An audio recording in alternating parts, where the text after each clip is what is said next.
Edad, pare, para hindi manaka. Kasi mahirap din pag may mental disability ka, you don't have the proper concept of right and wrong. Do you know someone who's mentally challenged? Yes. Personally.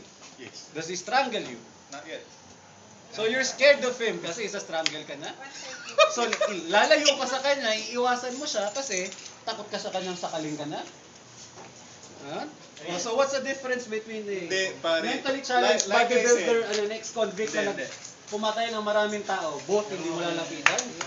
Like Ganun like ba I yun? said, the guy doesn't have the right and wrong. Kasi Kuya niya yun. mentally challenged nga. Plus, But that's very wrong, pare.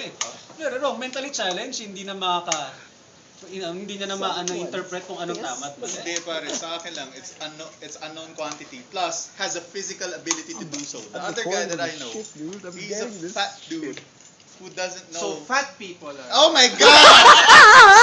Oh, and we have a winner! Sorry, continue. Continue, I'm sorry. Does not have a. He can try. He's not gonna succeed. What's the difference between a mentally challenged na bodybuilder sa serial killer na nakulong at bunagbuhat at Wait, palaki ng iba, katawan? iba na yun. What's the difference? Gumagalaw na tayo dun sa original na Okay, what's the difference? So both mo silang iiwasan, both mo silang i-discriminate kasi both silang may potential na saktan ka. Discriminate. That's what you're doing, man. Okay. In-associate mo ang Alright. bodybuilder, mentally Who challenged, wins? strangling. Okay, who wins, please? Let's stop this. Hindi. Continue. Seryoso eh. You can make a point eh. You just don't have the proper motivation. You don't have the proper courage, now do it! No, we're done. Kasi nakita ko na ng butas si Hook eh. Ako rin eh. Sige, okay. Twice.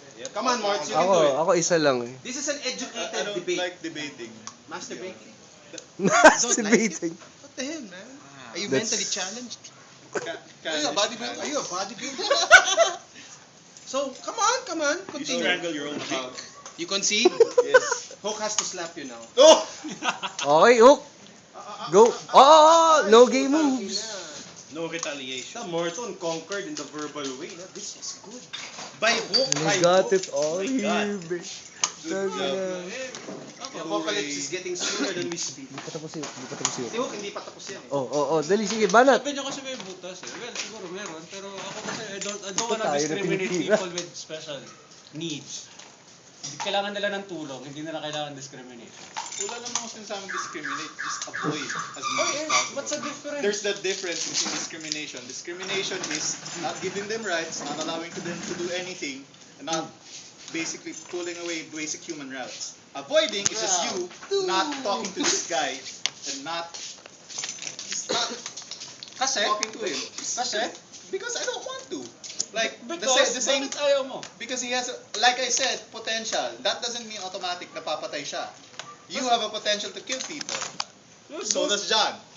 So, what if it was What if it was a mentally challenged bodybuilder Puno rin kausap kasi. who's also black and Jewish?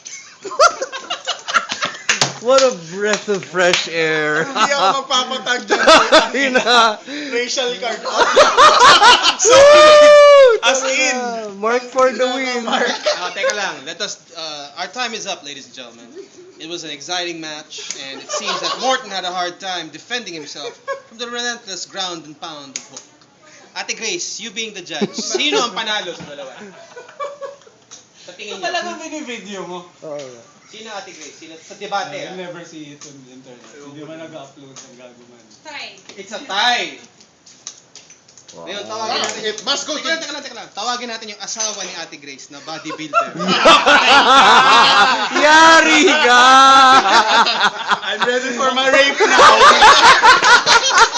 May paglalagyan ka. I'm ready for my rape now. Okay. Pero you see how a simple debate can turn into a heated. There was Oh. anger in you. Ito There na was yung, anger in you. here's the moral lesson of the story. It's not anger. It will be soon. Nakita mo yung gigil sa mukha ni Morton. Instigating Si Mor, tapos yung, Both of yung, you. yung Ronnie mo pare. Lahat ng pwedeng galawin dyan, gumalaw na ang putang ina. Happy Hook. Nang nangalan, bilaan mo eh. Actually, But that was a good debate.